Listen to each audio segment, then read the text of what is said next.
تو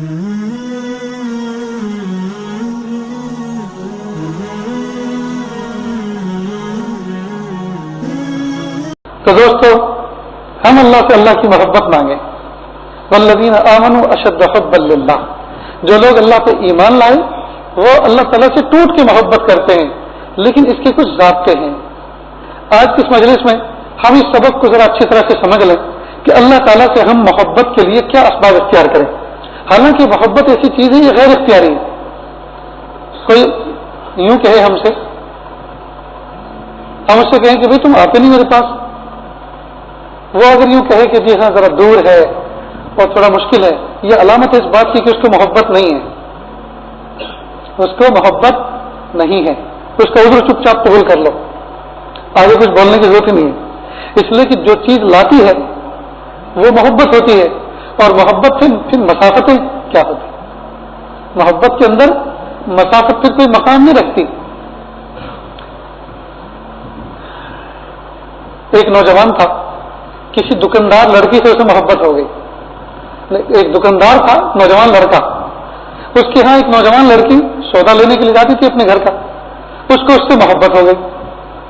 جب مہینہ پورا ہوا تو لڑکی سامان لے کر وہ اس کی لسٹ لکھ لیتی تھی کہ اتنے کا میں نے آج سامان لیا. تو مہینہ جب پورا ہونے والا تھا یا ہو چکا تھا، وہ ڈائری لے کر آئی، کہا لو یہ ڈائری اور آپ اس کا ٹوٹل لگاؤ اور کتنا حساب ہوتا ہے مجھے حساب کر کے بتاؤ، میں آپ کا بل پے کرنے کے لیے آئی. تو اس نے دائیں بائیں دیکھا اور کہا کہ جا پیاری، محبت میں کوئی حساب کتاب نہیں ہوتا. قریب میں صاحب دل کھڑے تھے، بس حال طاری ہو گیا، حال طاری ہو گیا. اور کہا پیارے رب، جب دنیا کا فاسق لڑکا جی فاسق عشق کرتا ہے، گناہ کی محبت کرتا ہے، اور وہ کہتا ہے محبت میں حساب کتاب نہیں ہوتا، تو پیارے اللہ میں بھی تو آپ سے محبت رکھتا ہوں، میں بھی تو آپ سے الفت رکھتا ہوں، میں بھی تو آپ سے محبت رکھتا ہوں، آپ میری اس محبت میں مجھ سے حساب کتاب لیں گے؟ اللہ مجھے معاف کر دیجیے، اللہ مجھے معاف کر دیجیے. تو اصل میں محبت غیر اختیاری چیز ہے، محبت غیر اختیاری چیز ہے. لیکن یہ محبت ایسی غیر اختیاری ہے کہ اس کے اسباب اختیاری ہیں. مثلا چھینک ہے، میں کسی سے کہوں کہ چھینکو، دیکھیے چھینک تو چھینک کے وقت پر آتی ہے، جب آپ آئے گی تو شیر کی طرح ایسے دھاڑیں گے ہم کہ شاید آپ بھی ڈر جائیں. ہوتا ہے نا بہت سے لوگوں کی چھینک، مجھے بھی بہت تیزی سے آتی ہے، میرے اختیار میں نہیں ہے. ہمارا سب سے چھوٹا منا وہ چھینک سے ڈر جایا کرتا، کئی مرتبہ چہرے پہ سے رومال لے لیتا، کئی مرتبہ تکیے میں منہ گھسا لیتا، لیکن پتہ نہیں اس کو کیسے آواز آ جاتی، وہ ڈرتا. تو وہ سو کی چھینک ایسی دھاڑ جیسی ہوتی ہے. تو میں اگر آپ سے کہوں کہ وہ چھینکو تو آپ کہو گے کسی تو غیر اختیاری چیز ہے، تو اپنے وقت پر آئے گی، جب آئے گی تو آپ دیکھتے رہ جائیں گے. تو مانا کہ چھینک غیر اختیاری ہے، لیکن کچھ اسباب اختیاری بھی تو ہیں. اگر کوئی تمباکو کا برادہ اڑا دے، یہاں بھی یہ تمکھی اڑا دے جی تو چھینک پائے گی. تو اسی طرح محبت اگرچہ غیر اختیاری ہے، لیکن اس کے کچھ اسباب اختیاری ہیں. ان اسباب کو اگر آدمی استعمال کرے تو پھر محبت ہو جائے. کسی نے کہا دیکھنے سے شوق پیدا، شوق سے پیدا طلب. کسی کو آدمی دیکھتا رہے تو دیکھتے دیکھتے محبت ہو جاتی ہے. کسی سے بات کرے تو بات کرتے کرتے اس سے محبت ہو جاتی ہے.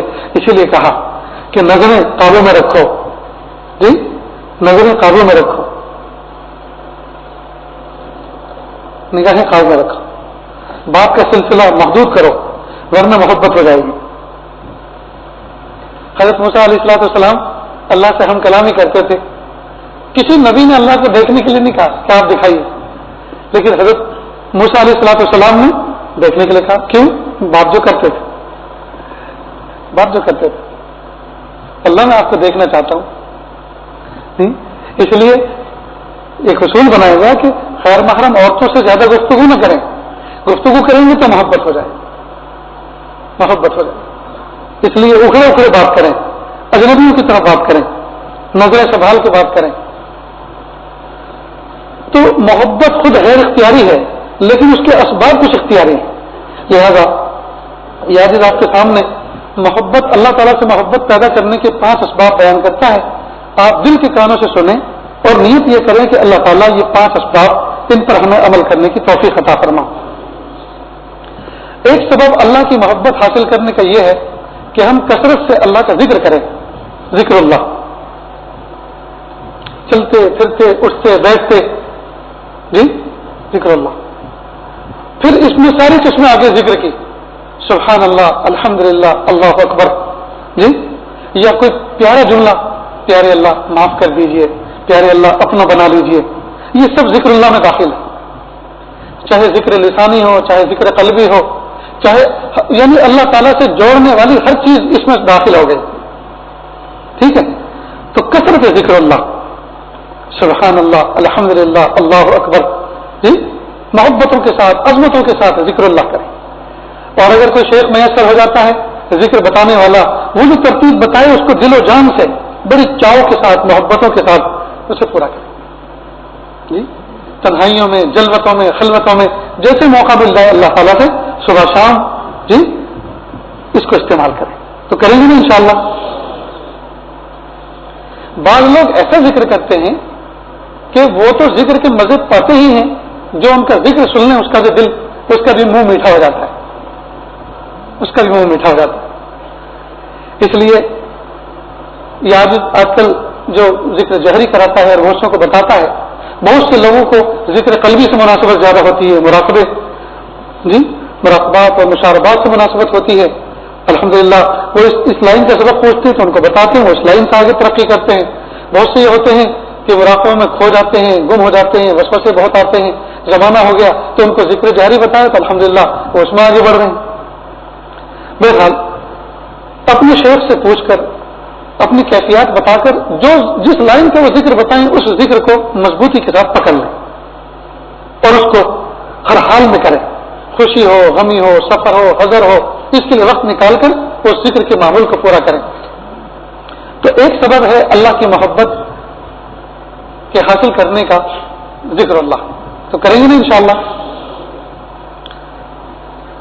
دوسرا ہے اللہ تعالیٰ کے انعامات کو اور اپنے برتاؤ کو سوچنا.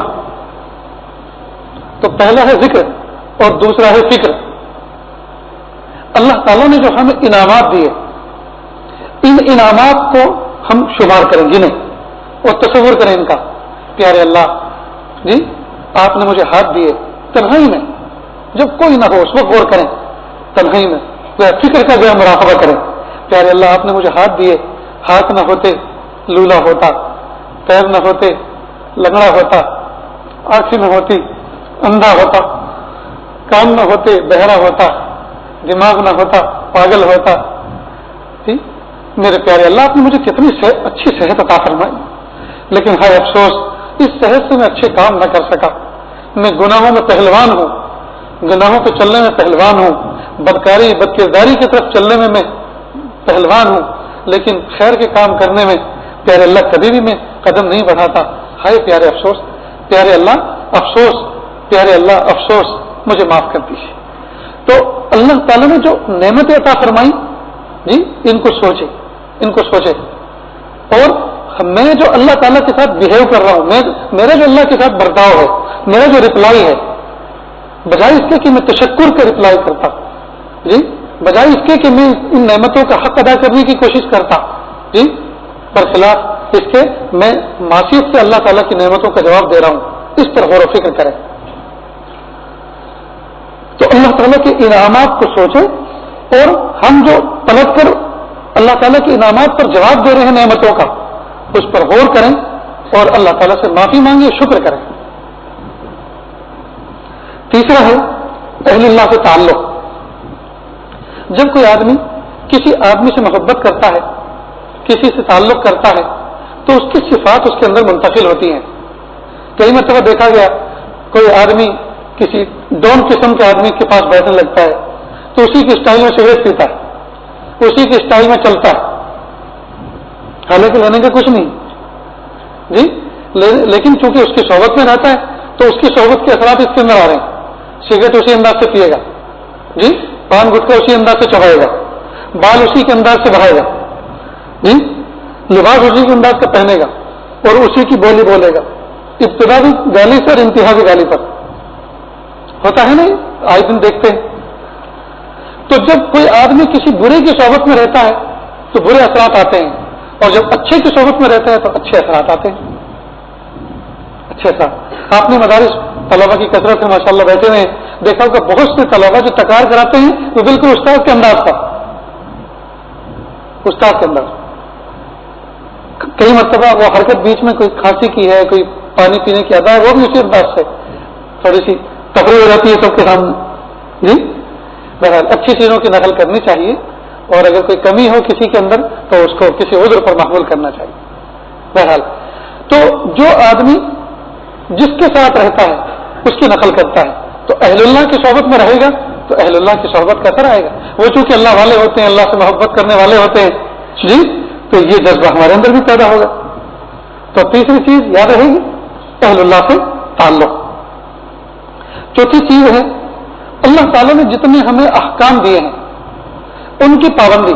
مثلا نماز کے وقت نماز پڑھنا، رمضان میں روزے رکھنے کا حکم آیا، روزے رکھنا. اللہ نے مال دیا ہے، سب کا خیر خیرات کرنا، اس میں سے زکوٰۃ نکالنا، یعنی طاعت پر مواظبت، طاعت کی پابندی. اب روزانہ کر لیں گے تو آسانی کے ساتھ نمٹ جائے گا، اور اگر باقی رکھ کے کریں گے تو قضا کرنے تو بہت بھاری کام ہے. قضا کرنا خود جو ہے انسان کے لیے مصیبت. اس لیے بہتر یہ ہے کہ جو ادائی کا وقت ہے اس میں ادا کر لیں، جو ادائی کا وقت ہے اس میں ادا. ارے اور تو اور اگر مثال کے طور پر جماعت نکل جائے تو جماعت نکلی ہوئی جو نماز آدمی پڑھتا ہے پر کتنا بھاری پڑتا ہے، اس لیے کہ سب کچھ خود ہی کرنا ہوتا ہے نا. جماعت کی نماز میں تو اعلیٰ کام امام صاحب کر لیتے ہیں جی، اور یہاں تو سب کچھ خود ہی کرنا ہوتا ہے، پھر تو کتنا بھاری پڑتا ہے. تو بہتر ہے کہ جماعت کے ساتھ پڑھیں جی. اور اگر 2-5 وقت ایک وقت کی نماز بھاری پڑتی ہے تو اگر 2-4 کی جمع ہو جائے 2-4 وقت کی تو کتنا بھاری پڑے گا. اس لیے بہتر یہ ہے کہ آدمی یہ سوچے کہ آج کا کام آج ہی نپٹا دو، آج کا کام آج ہی نپٹا دو. جو طلبہ عزیز دارالخانوں میں رہتے ہیں اور وہ کپڑے اتارتے ہیں اور جلدی اسی دن دھو دیتے ہیں تو ان کے لیے بہت ہی آسان رہتا ہے. اور جو جمع کر کے رکھتے ہیں اور 4-5 جوڑے کپڑے جمع ہو جاتے ہیں بہت بھاری پڑتا ہے. مستقل اس کے لیے ایک محاذ قائم کرنا پڑتا ہے، رہن بنانا پڑتا ہے. 2-4 بچے جمع ہو کر بالٹی لے کے پھر چلتے ہیں، کپڑے دھونے کے لیے بیٹھتے ہیں جی، گفتگو کرتے رہتے ہیں، باتیں کرتے رہتے ہیں، کپڑے دھوتے رہتے ہیں، تشکیل کرتے ہیں باقاعدہ. تو تھوڑا کام آسانی کے ساتھ ہو جاتا ہے. تو ہر دن کی نماز آسان ہے نا پڑھنا، بلکہ ہر دن کی ہر وقت کی نماز اسی وقت پڑھنا آسان ہے جی. اور قضا کرنا اور قضا کر کے جمع کرنا اور پھر ان کی قضا کی ادائیگی کرنا کتنا مشکل کام.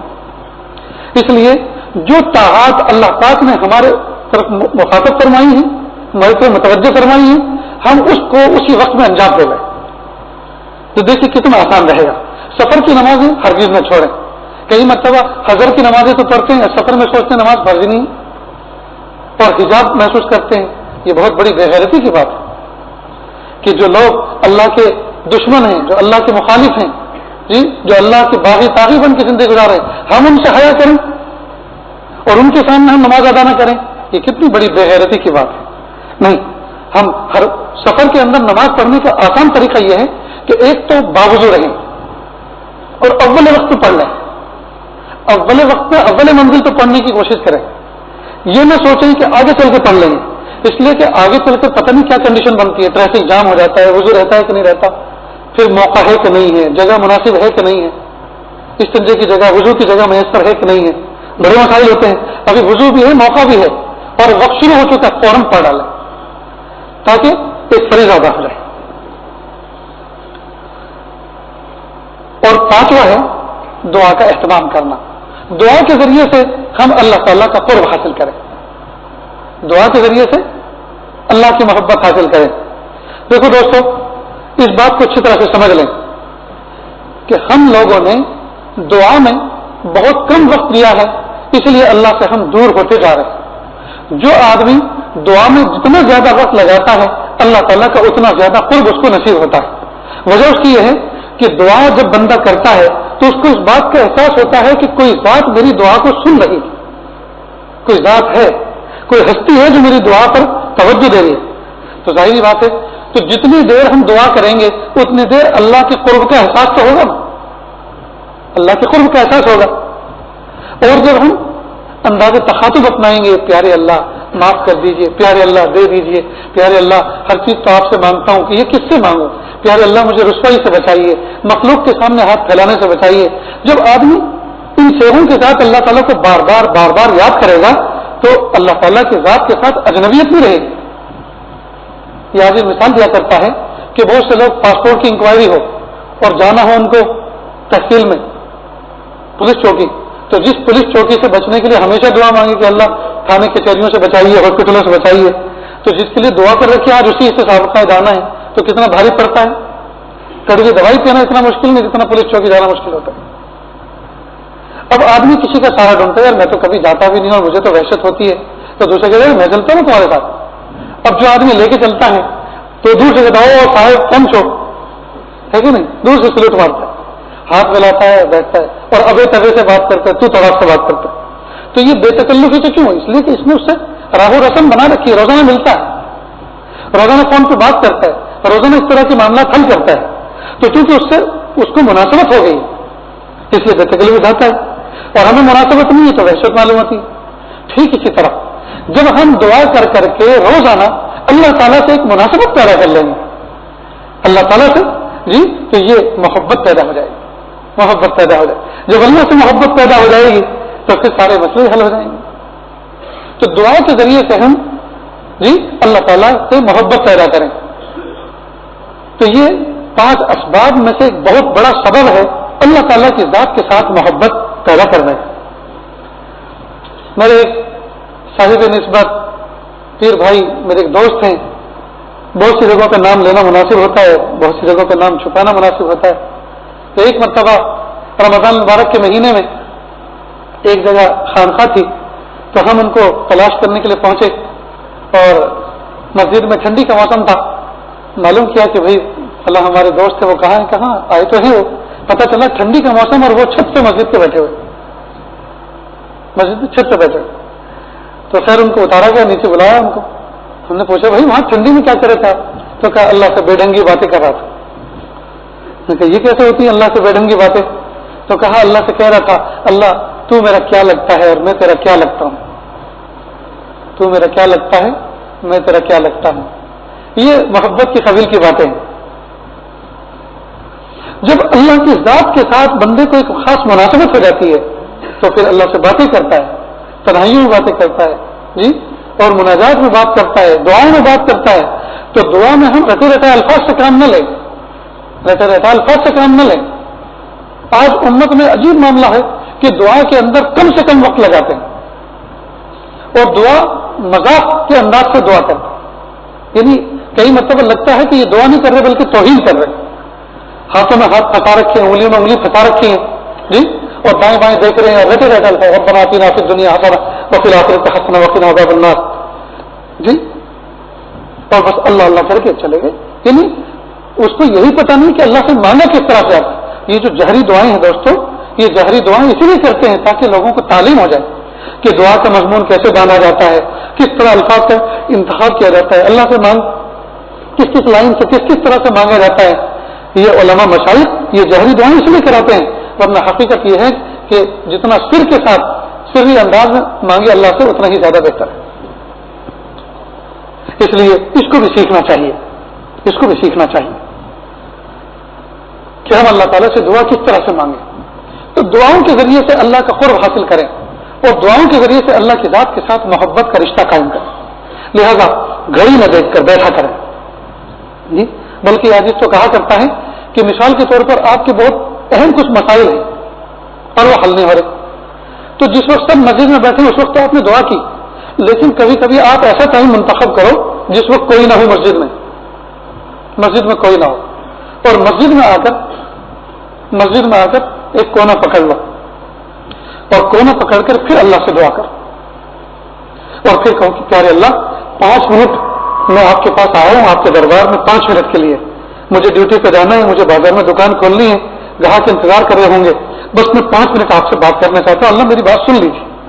اور دعا میں پھر اللہ سے ٹکا کے بات کرے، اللہ کی حمد و ثنا کرے، اللہ کی کبریائی بڑائی بیان کرے، اللہ نے جو اب تک احسانات فرمائے ہیں اس پر شکر ادا کرے، پھر اپنے گناہوں سے سچی توبہ کرے، معافی مانگے اور پھر کہ اللہ جی آپ نے بڑے بڑے کام میرے کر دیے، اللہ یہ چھوٹا سا کام اٹکا ہوا ہے، اللہ جی یہ بھی کر دیجیے، اللہ جی یہ بھی کر دیجیے۔ اس طرح سے اللہ سے 5 منٹ ٹکا کے دعا کریں، پھر دیکھیے دل ہلکا پھلکا ہو جائے گا، دل ہلکا پھلکا ہو جائے گا۔ تو کریں گے نا اس کی کوشش انشاءاللہ۔ تو روزانہ جب کوئی دیکھنے والا نہ ہو، کوئی سننے والا نہ ہو، اس وقت ایک ہستی ہوتی ہے سننے والی، جس کو ہم رب کہتے ہیں، جو پیارے اللہ ہیں۔ اس وقت گھڑی ہاتھ میں، گھڑی جی گھڑی میں دیکھ کر اس کے بعد کہ اللہ جی میں 5 منٹ آپ سے کچھ بات کر رہا ہوں، اللہ جی مجھے سن لیجیے، میری مناجات سن لیجیے، اللہ آپ کو نہ سناؤں تو کس کو سناؤں، اللہ جی آپ ہی تو میرے رب ہیں جی۔ اس طرح سے اللہ سے مناجات کرے، اس طرح اللہ سے گفتگو کرے، بات کرے دعاؤں کے اندر۔ تو دعا کے ذریعے سے بھی اللہ کا قرب بہت آسانی کے ساتھ بندے کو ملتا ہے، اور جب قرب ملتا ہے تو محبت اپنے آپ ہو جاتی۔ تو یاد رہے گا، پھر سے ذرا اس کو تازہ کر لیتے ہیں۔ نمبر 1، کثرت ذکر اللہ، چلتے پھرتے اٹھتے بیٹھتے نو کی زبان بنا لیں، استغفر اللہ ربی من کل ذنب واتوب الیہ، پیارے رب معاف کر دیجیے، اللہ میری توبہ، رب اغفر وارحم وانت خیر الراحمین، اللہ جی میری توبہ، پیارے اللہ مجھے معاف کر دیجیے، پیارے اللہ اپنا بنا لیجیے، سبحان اللہ وبحمدہ سبحان اللہ العظیم جی، لا الہ الا انت سبحانک انی کنت من الظالمین۔ یعنی کوئی نہ کوئی جملہ، کوئی نہ کوئی ورد اپنی زبان پہ رکھیں، اور مستقل صبح شام بیٹھ کر ٹکا کے ذکر کریں۔ جو بھی ہمارے مشائخ نے، جو بھی ہمارے بڑوں نے کوئی ذکر ہمیں بتا رکھا ہے، 3 تسبیح ہم ان کو کریں جی، یا مراقبہ مشاہدے کا جو بھی سبق چل رہا ہو اس پر خوب ٹکا کے محنت کریں۔ تو ایک ہے ذکر، دوسرا ہے اللہ تعالیٰ کے انعامات کو سوچنا، اور ہم جو اللہ کے ذات کے ساتھ ناشکری کا معاملہ کر رہے ہیں اس پر غور و فکر کر کے اس پر توبہ کرنا، اور نعمتوں پر شکر کے جذبات کا اظہار کرنا۔ تیسرا اہل اللہ سے تعلق، چوتھا طاعت پر مواظبت، یعنی اللہ تعالیٰ کے جو احکام ہیں، عبادتیں ہیں، ان پر پابندی، اور دعا کا اہتمام۔ یاد رہے گا انشاءاللہ۔ اگر اس پر ہم عمل کریں گے، اللہ کی ذات سے امید ہے انشاءاللہ ہمارے دونوں ہاتھ میں لڈو، دنیا میں بھی اللہ پاک عزت والی زندگی عطا فرمائیں گے، تو مرنے کے بعد بھی انشاءاللہ شاندار استقبال ہوگا۔ دوستو کچھ گزر گئی، کچھ باقی ہے، پر نہیں پتا کس حال میں موت واقع ہوگی، زندگی کی شام کس حال میں ہوگی، اس کا ہمیں نہیں اندازہ۔ اس لیے کوشش کریں جو گزر گئی اس پر معافی مانگیں، اور جو باقی ہے اس کو اچھی طرح گزارنے کی کوشش کریں گے نا انشاءاللہ۔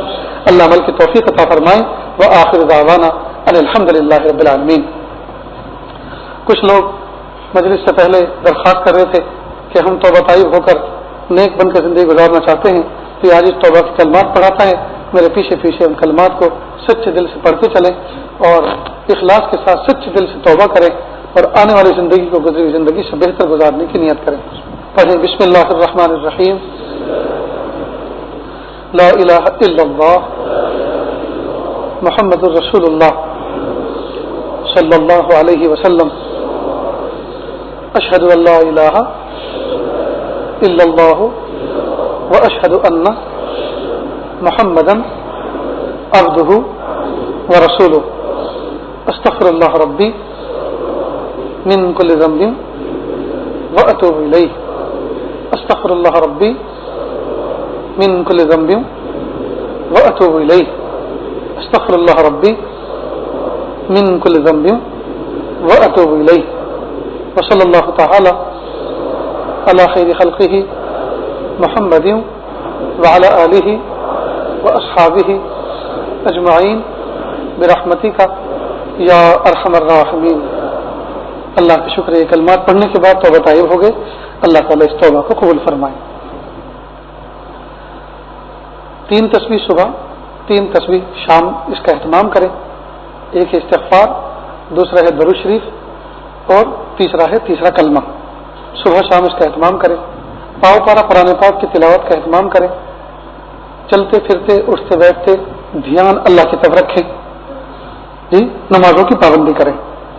نیز نہ کرنے کے کاموں میں بد نگاہی نہ کریں، بد کلامی نہ کریں، بد نگاہی نہ کریں، بد کلامی نہ کریں، اور اپنی ذات سے کسی کو تکلیف نہ پہنچائیں۔ اس کا خیال رکھیں گے انشاءاللہ۔ نیز جب ذکر و اذکار کریں گے کوشش اس بات کی کریں، ایک چلہ مضبوطی کے ساتھ، پابندی کے ساتھ مواظبت کریں، پابندی کریں۔ جب چلہ پار ہو جائے گا تو یہ طبیعت ثانیہ بن جائے گی، اس کے بغیر چین ہی نہیں آئے گا۔ چلے کی خاص تاثیر ہے۔ 40 دن کوئی آدمی کسی عمل کو پابندی کے ساتھ کرتا ہے صرف نیت 40 دن ہی کی نہ کرے کہ بس اتنا ہی کروں گا، لیکن 40 دن جب اخلاص کے ساتھ پابندی کرتا ہے تو اللہ تعالیٰ پھر اس کو دائمی بنا دیتے ہیں، تو اس کو پھر پابندی کرنا آسان ہو جاتا ہے، پھر بہت زیادہ مجاہدے نہیں پڑتے. اس لیے 40 دن کو پار کر جائیں، اس کے بعد مواظبت کے ساتھ آگے بڑھیں اور 15 دن میں، مہینے میں کیفیت کو بیان کریں، حالات کا پتہ دیں کہ کس طرح